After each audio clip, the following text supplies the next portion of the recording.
नमस्कार, SBT news में आपका स्वागत है। पेश है 20 अगस्त रविवार सुबह 6:15 बजे राजस्थान की बड़ी खबरें। जयपुर में शनिवार को कांग्रेस की प्रदेश चुनाव समिति की पहली बैठक हुई। बैठक के बाद सीएम अशोक गहलोत ने मीडिया से बात की।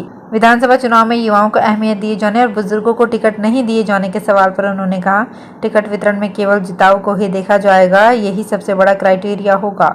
मुख्यमंत्री ने कहा, कर्नाटक चुनाव में आपने देखा होगा 90 साल के युवा को भी टिकट दिया गया था, चुनाव जीत कर आया, इसलिए जो जीत सकता है उसको ही टिकट दिया जाएगा। गहलोत के इस बयान से साफ है कि उदयपुर घोषणा पत्र का पालन टिकटों में नहीं होगा। आगामी विधानसभा चुनाव में युवाओं को टिकटों में प्राथमिकता देने की जगह जिताऊ का मापदंड रहेगा। जयपुर में प्राइवेट बिल्डर्स गरीबों के हक के मकान उनको नहीं देकर अपने चहेतों को बांट रहे हैं। मुख्यमंत्री जन आवास योजना के तहत आरक्षित ईडब्ल्यूएस एलआईजी के आवासों की लॉटरी में फर्जीवाड़ा करके इसे अपने लोगों को आवंटित कर रहे हैं। कंप्यूटर से फर्जी तरीके से निकाली लॉटरी की ये शिकायत जेडी कमिश्नर के बाद अब प्रमुख शासन सचिव, मुख्य सचिव और मुख्यमंत्री स्तर पर पहुंच गई है। मीडिया रिपोर्ट्स के अनुसार मामला निजी खातेदारी की योजना केसर ग्रीन का है। इस योजना में गरीब वर्ग के लिए आरक्षित 97 भूखंडों की आवंटन लॉटरी 20 जुलाई को निकाली गई। लॉटरी जिस कंप्यूटर के जरिए निकाली गई उसमें उपयोग किया गया सॉफ्टवेयर ना तो जेडीए की आईटी विंग से वेरीफाई था और ना ही राजस्थान सरकार के डीओआईटी एजेंसी से।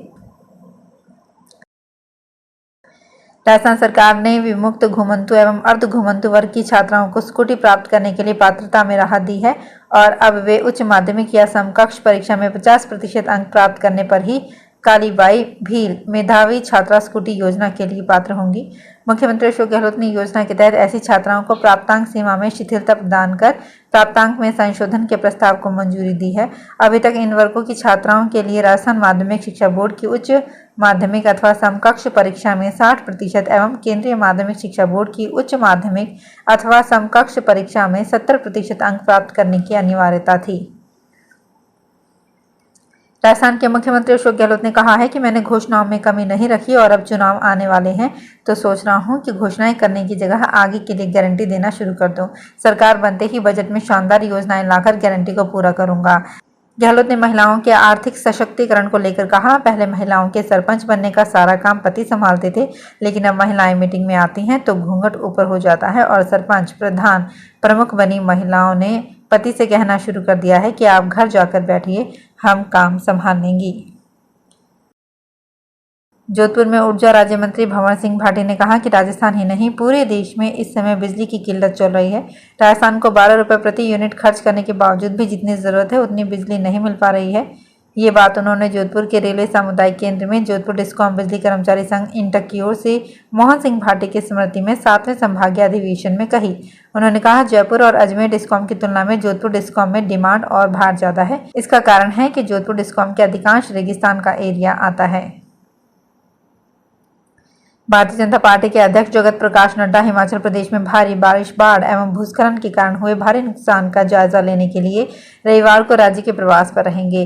पार्टी की आज यहां जारी एक विज्ञप्ति में बताया गया कि श्री नड्डा इस प्राकृतिक त्रासदी में जान गंवाने वाले लोगों के परिजनों के साथ मुलाकात भी करेंगे। वो समर हिल, शिमला में भारी बारिश के कारण हुए ध्वस्त प्राचीन शिव मंदिर स्थल का अवलोकन करने जाएंगे और शिमला व बिलासपुर में स्थानीय प्रशासन के साथ राहत, बचाव एवं पुनर्वास कार्यों पर चर्चा करेंगे।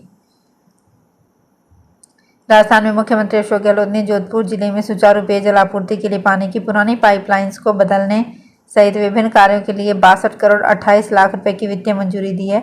जोधपुर स्थित लूणी क्षेत्र में सुचारू पेयजल आपूर्ति के लिए तखत सागर से कुड़ी तक ट्रंक मेन पाइपलाइन को बदलने सहित अन्य कार्य कराए जाएंगे। यहाँ 1996 से 97 में बिछी पुरानी लाइन को बदलने के साथ लाइन का विस्तार भी किया जाएगा। राजस्थान के मुख्यमंत्री अशोक गहलोत ने कहा है कि संजीवनी घोटाले मामले को लेकर उन्होंने कभी हस्तक्षेप नहीं किया और एसओजी की रिपोर्ट के आधार पर ही केंद्रीय जल शक्ति मंत्री गजेंद्र सिंह शेखावत को मुलजिम बताया है। सीएम अशोक गहलोत ने शनिवार को यहां प्रदेश कांग्रेस चुनाव समिति की बैठक के बाद मीडिया से बातचीत में एक सवाल के जवाब में ये बात कही। उन्होंने कहा, अगर मानहानि के मामले में मुझे जेल भेजने की तैयारी हो रही है तो 1.5 लाख जो गरीब लोग हैं जिनका पैसा डूब गया है और इस मामले में श्री शेखावत का परिवार मुलजिम है। संभागीय आयुक्त सांवरमल वर्मा ने धौलपुर रोड स्थित राशन डीलर सतीश कुमार की उचित मूल्य दुकान का निरीक्षण किया। राशन डीलर के राशन स्टॉक और रजिस्टर का मिलान किया। राशन पात्र महिला एवं पुरुषों से वार्ता कर उन्होंने फीडबैक भी लिया। चंदू कपूरा गांव के राजेंद्र सिंह और उसकी पत्नी संतोषी ने राशन डीलर की शिकायत की। शिकायतकर्ता ने बताया कि पिछले महीने उन्हें राशन नहीं दिया गया। संभागीय आयुक्त ने राशन डीलर का अनुज्ञा पत्र निरस्त करने की दिशा निर्देश दिए।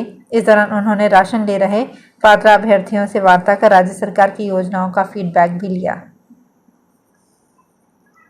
राजस्थान में छात्र संघ चुनाव के आयोजन की मांग को लेकर आम छात्रों का विरोध लगातार बढ़ता जा रहा है।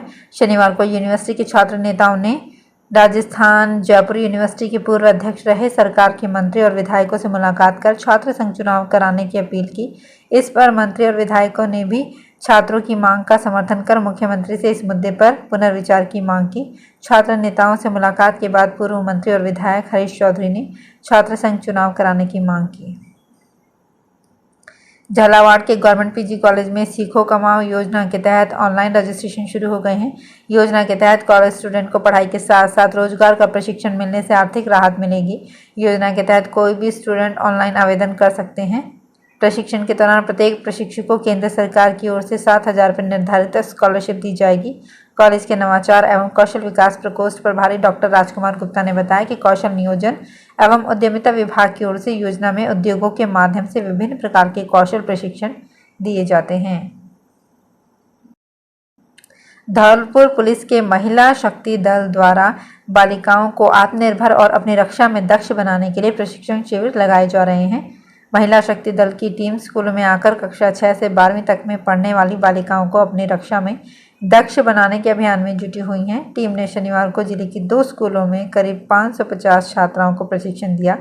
एसपी मनोज कुमार के निर्देशन में यह अभियान चलाया जा रहा है। इसके तहत अब तक जिले में 1000 बालिकाओं को प्रशिक्षित किया जा चुका है।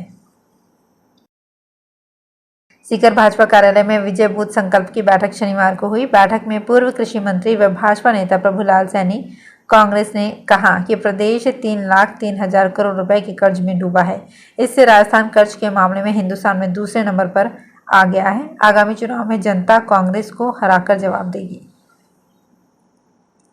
जोधपुर में भाजपा राजस्थान चुनाव सह प्रभारी कुलदीप बिश्नोई ने कहा कि उनका राजस्थान से भावनात्मक जुड़ाव है, लेकिन उनकी जन्मभूमि और कर्मभूमि हरियाणा है, इसलिए चुनाव भी हरियाणा से ही लड़ेंगे।